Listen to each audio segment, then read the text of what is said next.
ito bang lungset ilong ay hedo sa nangbo nagko makalungset na lel ngam lovin zan samang kazal moy golin ni het thêm pele chun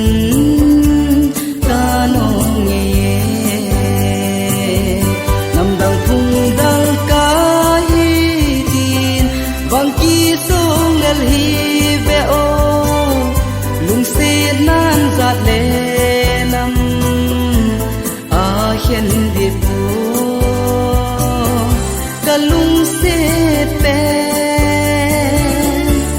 oh Priya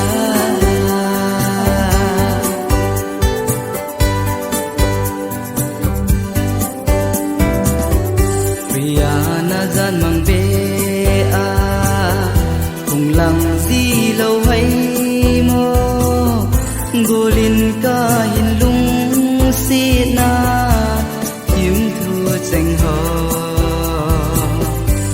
bang mul dingin va ni golo zeno kahin ngai na a sange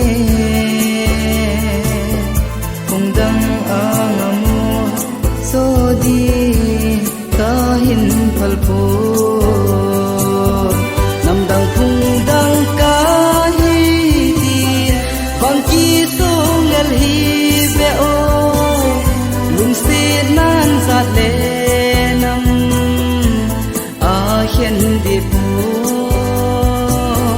ka lungset pe oh Priya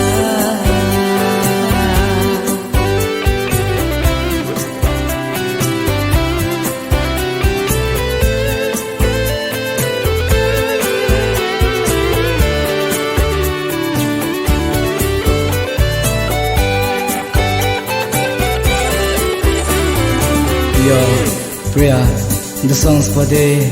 I'm in love, Priya. You're my love. Just one thing, when I saw you, I was crazy about you. And because I'm falling in love with you. You're my first love, so I can never forget my life.